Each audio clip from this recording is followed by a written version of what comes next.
ছেলেরা যদি 4টা বিয়ে করতে পারে তাহলে মেয়েদেরও 4টা কেন, মেয়েরা বেশি করবে, কারণ মেয়েদের এনার্জি অলওয়েজ বেশি।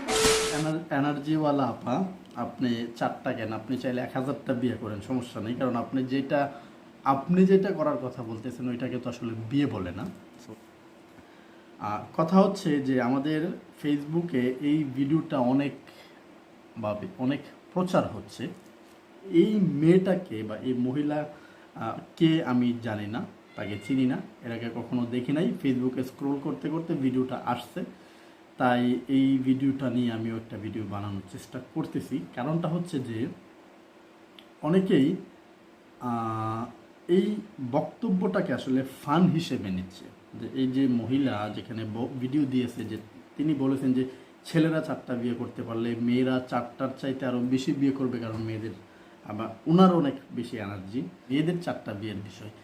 এটা তো আসলে কোনো মানে শুধু ইসলাম ধর্মই নেই, অন্যান্য যে সকল ধর্মগুলি পৃথিবীতে রয়েছে কোনো ধর্মই তো অ্যালাউ করে না যে একটা মেয়ের 4টা বিয়ে বা একের অধিক বিয়ে হতে পারে। যদি সেই মেয়েটার স্বামী মারা যায়, ডিভোর্স হয়ে যায়, সেক্ষেত্রে হতে পারে।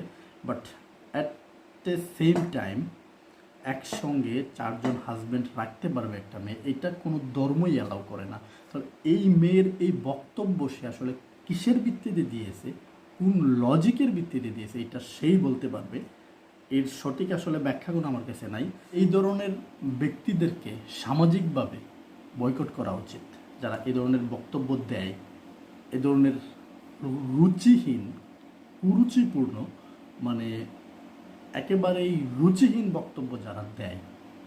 কারণ এই মেয়ের যদি রুচি থাকতো তাহলে সে 4টা বিয়ের কথা অ্যাট দ্য সেম টাইম 4টা বিয়ের কথা বলতো না। সুতরাং আমাদের উচিত তার এই বক্তব্য ফান হিসেবে না নিয়ে তাকে বয়কট করা। সে যেখানের হোক, যেই পরিবারের হোক, যেই সমাজেরই হোক, তার আত্মীয় স্বজন, পরিবার, পাড়া প্রতিবেশী বা যে যাই হোক, যাই থাকুক, যেই তাকে চিনে, উচিত তাকে সামাজিকভাবে বয়কট করে তার এই কুরুচিপূর্ণ বক্তব্যের প্রতিবাদ করা। তার এই বক্তব্যের মাধ্যমে সে গোটা নারী জাতিকেও কিন্তু অপমান করেছে। গোটা নারী জাতিকে তার এই বক্তব্যের মাধ্যমে সে অপমান করেছে।